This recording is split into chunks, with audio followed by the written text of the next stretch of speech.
Thus, he began to learn about the precious present. It is a present because it is a gift, the contented man explained, and it is precious because anyone who receives such a present is happy forever. Wow, the little boy exclaimed. I hope someone gives me the precious present. Maybe I'll get it for Christmas. The boy ran off to play. The old man smiled. He liked to watch the little boy play. He saw the smile on the youngster's face and heard him laugh as he swung in the tree nearby. The boy was happy, and it was a joy to see. The old man liked to watch the boy work as well. He even rose early on Saturday mornings to watch the little laborer mow the lawn across the street. The boy actually whistled while he worked. The little child was happy no matter what he was doing. It was indeed a joy to behold. When he thought about what the old man had said, the boy thought he understood. He knew about presents, like the bicycle he got for his birthday, the gifts he found under the tree on Christmas morning. But as the boy thought more about it, the joy of toys never lasts forever. The boy began to feel uneasy. What then, he wondered, is this precious present? What could possibly make me happy forever? He found it difficult to even imagine. And so he returned to ask the old man, is the precious present a ring? One that I might put on my finger and make all my wishes come true? No, the old man said, the precious present has nothing to do with wishing. As the boy grew older, he continued to wonder. Then he went to the old man. Is the precious present a flying carpet, he inquired, one that I could get on and go any place that I like? No, the man quietly replied. When you have the precious present, you will be perfectly content to be where you are. The boy was becoming a young man now and felt a bit foolish for asking, but he was uncomfortable. He began to see that he was not achieving what he wanted. Is this precious present, he slowly ventured, a sunken treasure, perhaps rare gold, coins buried long ago by a pirate? No, young man, said the old man, it is not. The riches are rare indeed, but the wealth of the present comes only from within. The young man thought about it for a moment, then he became annoyed. You told me, the young man said, that anyone who receives such a present would be happy forever. I never got such a gift as a child. I'm afraid you don't understand, the old man responded. You already know what the precious present is. You already know where to find it, and you already know how it can make you happy. You knew it best when you were a small child. You've simply forgotten. The young man went away to think, but as time passed, he became frustrated and finally angry. He eventually confronted the old man. If you want me to be happy, the young man shouted, why don't you tell me what the precious present is? And where to find it, the old man volleyed. Yes, exactly, the young man demanded. I would like to, the old man began, but I do not have such a power. No one does. Only you have the power to make yourself happy. Only you. The precious present isn't something that someone gives you. It's a gift that you give yourself. The young man was confused but determined. He was resolved to find the precious present himself. And so he packed up his bags. He left where he was and he went elsewhere to look for the precious present. After many frustrating years, the man grew tired of looking for the precious present. He read all the latest books. He looked into all the Wall Street Journal. He looked into the mirror and into the faces of other people.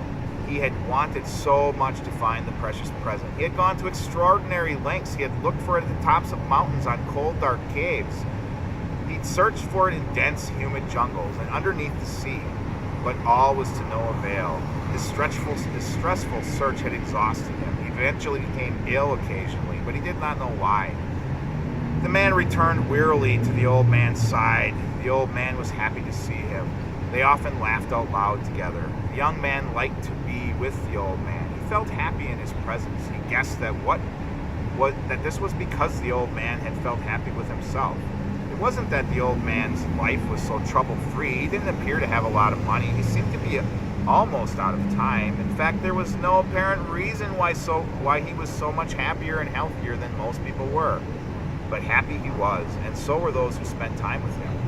Why does it feel so good to be with him? The young man wondered. Why? He left wondering. After many years, the once young man returned to inquire further. He was now very unhappy and often very ill. He needed to talk with the old man, but the old man grew very, very old, and all too soon he spoke no more. The wise voice could no longer be heard. The man was alone. At first he was saddened by the loss of his old friend. But then he became frightened, very frightened. He was afraid that he would never learn how to be happy until finally he accepted what had always been true. He was the only one who could find his own happiness. The unhappy man recalled what the happy old man had told him so many years ago.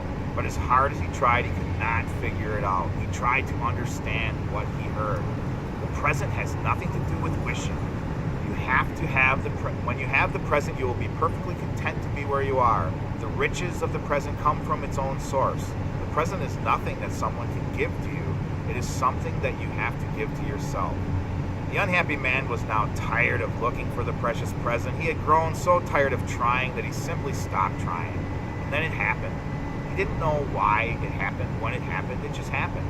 He realized that the precious present was just that. The precious present. Not the past, not the future, but the precious present. This present moment. And instantly the man was happy. He realized that he was in the precious present. He raised both hands triumphantly into the cold, fresh air. He was joyous for one moment, but then just as quickly as he discovered it, he let the joy of the precious present moment evaporate. He slowly lowered his hands, touched his forehead, and frowned. The man was unhappy. Why, he asked. I didn't see the obvious long ago. Why have I missed so many precious moments? Why has it taken me so long to live in the present? As the man remembered his fruitless travels around the world in his search for the precious present, he knew how much happiness he had lost. He had not experienced what each special time and place had to offer. He had missed a great deal, and he felt sad. The man continued to berate himself. And then he saw what he was doing. He observed that he was trapped by his guilt about his own past. When he became aware of his unhappiness and of his being in the past, he returned to the present moment and he was happy again. But then the man began to worry about the future. Will I, he asked, be able to know the joy of living in the precious moment tomorrow? He then saw he was living in the future and laughed at himself. He listened to what he now knew, and he heard the wisdom of his own voice. It is wise for me to think of the past and learn from it, but it is not wise for me to be in the past, for that is how I lose myself. It is also wise for me to think about the future and prepare for the future, but it is not wise for me to be in the future, for that too is how I lose myself. I lose what is precious to me. It was so simple, and now he saw it. The present nourished himself. But the man knew it was not going to be easy. Learning to live in the present was a process he was going to have to go through over and over and over again until it became part of him. Now he knew why he had enjoyed being with the old man. The old man was totally present when he was with the younger man. The old man was not thinking about something else or wishing he was somewhere else. He was fully present. And it felt good to be with such a person. The younger man smiled at himself in the way the old man used to smile. He knew, I can choose to be happy now, or I can try to be happy when or if. The man chose now, and now the man was happy. He felt at peace with himself. He agreed to savor each moment of his life, the apparent good and the apparently bad, even if he didn't understand. For the first time in his life, it didn't matter. He accepted each gift of his precious moment on this planet as a gift. I know that some people choose to receive the precious present when they are young, others in middle age, and some when they are old. Some people sadly never do. I can choose to receive the precious present whenever I want. As the man sat thinking, he felt fortunate. He was who he was. He was who he was. He knew exactly who he was. He was always to be whom he was where he was. He listened again to his thoughts. This present is what it is. It is valuable. Even I do not know why. It is already just the way it is supposed to be. When I see the present, I accept the present and experience the present. I am well and I am happy. Pain is simply the difference between what is and what I want it to be. When I feel guilty over my imperfect past, or I'm anxious over my unknown future, I do not live in the present. I experience pain and I make myself ill. I am unhappy. My past was the present, and my future will be the present. This present moment is the only reality I ever experienced. As long as I continue to stay in the present, I am happy forever, because forever is always the present. The present is simply who I am, just the way I am right now. And it is precious. I am precious. I am the precious present. It was as though he could hear the old man talking, and he smiled, and his smile widened, and he laughed. He felt great joy, because he knew he was not listening to the old man, but this time to himself. It felt good for him to be with himself, just the way he was. He felt he knew enough. He felt he had enough. He felt he was enough. Now, he had finally found the precious present. He was completely happy. Several decades later, the man had grown into a happy, prosperous, and healthy old man. One day a little girl came by to talk to him. She liked to listen to him, the old man said. It was fun to be with him. There was something real special about him, but she didn't know what it was. One day the little girl began to really listen to the old man. Somehow she sensed something important in his calm voice. He seemed very happy. The little girl couldn't understand why.